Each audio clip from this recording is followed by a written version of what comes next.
Need you to lock in because I'm about to give you the best game of your life. I swear to God. I swear to God. Okay, look, sexualization is capitalism.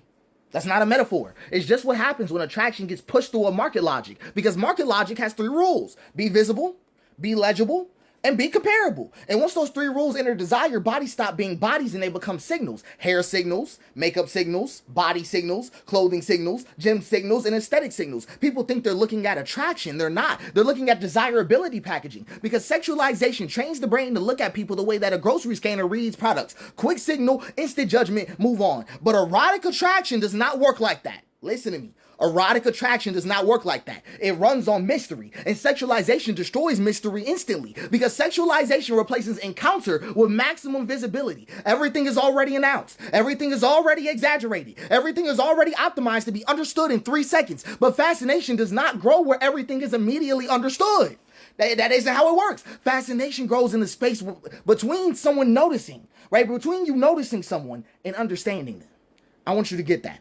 Fascination grows in the space between you noticing someone and understanding them. Sexualization collapses that space. That's why hypersexual environments often feel strangely dead. They usually do, right? Everything's visible, nothing is intriguing, everything is loud, and nothing unfolds. And that's the uncomfortable part about all this. That men drift towards sexualization and flirting because it's the only language many of them were ever handed. Oh, I want you to listen to me. I want you to listen to me. Most of men's flirting today is a combination of just 3 categories: porn language, locker room language, and advertising language. And then they try to make intimacy out of that. That's how it works. I just want you to think about it. Because porn language turns bodies into explicit stimulus. Locker room language turns bodies into competitive bragging. And then advertising language turns bodies into desirability slogans. And you put those 3 together, what do you get? What do you get? Damn, she got a body. She looks hot. Right. You get that type of talk. That is not flirting. That is product review. I want you to lock in on that. It's not even real desire. It is risk management. Sexualized language signals intent quickly while protecting the speaker from real vulnerability. Because if she doesn't respond to you, the retreat is already baked in. I was just joking. You know how you said that. You know how you've heard that. So there's another side to this that people often don't talk about. Women dislike sexualization. I don't know why that's hard to explain, folks. It's just a fact.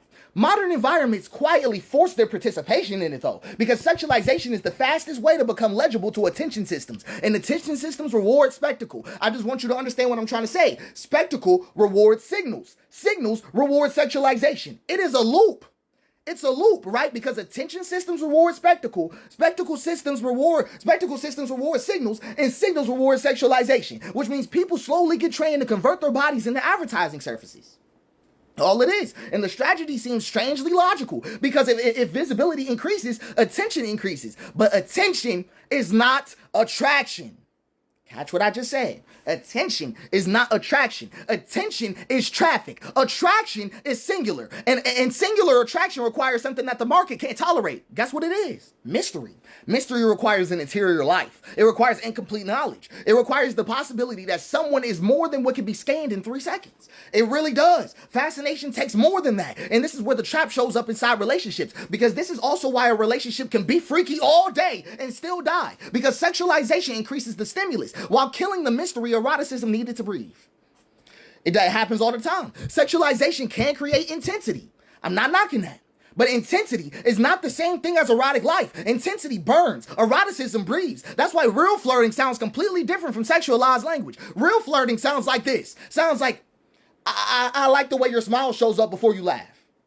Right. I can give you another example. There's something about how relaxed you get when you're comfortable that keeps pulling me in. Right. Catch how I'm wording it. You have a way of looking at me that makes me forget what I'm saying. Right. Describing feature, effect, and what it does to my proximity. Those lines don't scan a body. They discover a person. And discovery creates tension. Right? Creates tension. Tension creates fascination, which leads to the strangest truth in modern attraction. The more that people sexualize themselves to become desirable, guess what happens? They destroy the mystery that makes desire possible.